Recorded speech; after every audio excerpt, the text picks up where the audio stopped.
আমি এটা নিয়ে খুবই উদ্বিগ্ন এবং কেন সেটা হলো আমি অলরেডি একটা তদন্ত কমিটি আমি বলেছি এটা তদন্তে সবাইকে আমাকে আপনারা জানান এবং যদি দেখা যায় কারোর এখানে নেগলিজেন্সি আছে আমি ওনাকে এবং আমাদের সরকারের পক্ষ থেকে যথাযথ যা করার আমরা নিশ্চয়ই করবো সেটা।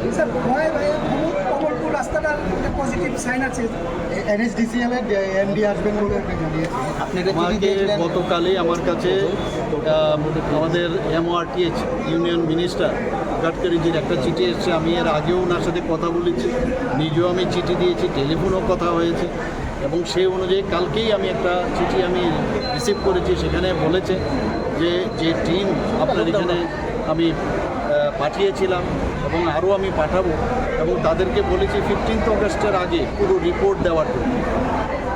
এর আগেও আমরা ওই টিমের সাথে আমরা বসেছিলাম, সেক্রেটারিয়েটে বসেছিলাম পুরো টিম, ওদের টেকনিক্যাল স্টাফও এসেছিল এবং ওনারা আমাদেরকে বলেছেন যে আইআইটিদের সাথে ওরা কথা বলেছেন কেন এরকমটা হলো এবং সব জায়গায় হয়নি, পার্টিকুলার কিছু স্ট্রেচ আছে সেগুলো হয়নি।